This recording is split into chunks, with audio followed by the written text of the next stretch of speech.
ஏன்னா அது bus bus எனக்கு போன்றான். வேற நம்ம டேமேஜ் ஆயிடும்ல. ஏன்னா அவன் இவனுக்கு முன்னாடி தள்ளி போனா என்ன பண்ணுவான்? ஏற்கனவே அப்புறம் அடி வாங்கிருக்கு பஸ். கவர்மெண்ட் பஸ்லாம் அப்பதான் இருக்கும். அச்சோ சிஎன்ஜி 2 பாயிண்ட் காலி லீக் ஆகுதோ? ஒரே இடத்துல வெயில் அப்படியே இருக்கும் ஃபுல்லா மூவ் பண்ணாது. எனக்கு ஒரு இது சொன்னீங்களா ப்ரோ நீங்க? நம்மளுக்கு டிரைவிங் சொல்லி கொடுத்துட்டு இருக்காரு பாப்பு. சரிங்க பாஸ். ஹேண்ட் சிக்னல்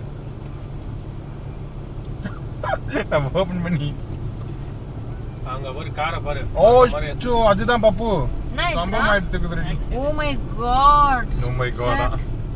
ஷட்டா அவங்க எங்கன்னா வெளிய போயிருப்பாங்க ட்ரிப்புக்காக. அது முன்னாடி அந்த லாரி ட்ரிப்பே கேன்சல் ஆயிடுச்சுல. எங்க அடி நல்ல வேளை ட்ரிப் முக்கியமா. வண்டி தான் அடி ஆயிட்டு இருக்கு. நல்ல வேளை நான் கூழு குடிச்சனா நம்ம வண்டி நிறுத்திட்டோம். இல்லனா தாண்டி கூட போயிட்டு இல்லனா என்ன ஆயிருக்கும் சொல்லு. இது பார்க்காம போயிருப்போம் நம்ம. இது நேரா போயிட்டு முட்டுறது.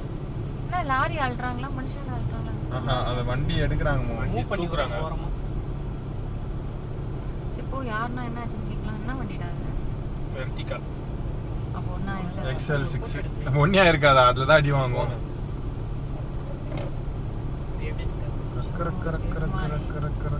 இது ஏன் இந்த லாரி அடிச்சிட்டான்? நான் லாரிக்கு ஒண்ணாவல போறேன். ஒரு சின்ன கீரலுக்குள்ள விழல போறேன் அந்த லாரிக்கு. பின்னாடி அடி வாங்குற முன்னாடி இல்ல. பார்க்கலாங்க பின்னாடியே முன்னாடி.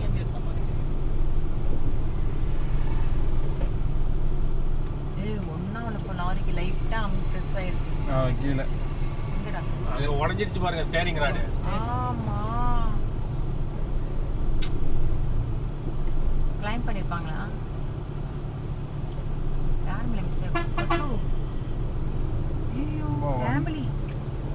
ஓ மை காட். அவன் இன்னும் இருக்க கை வச்சிட்டு இருக்கான். ஏதோ ஆயிட்டு இருக்கு. இல்ல யாரும்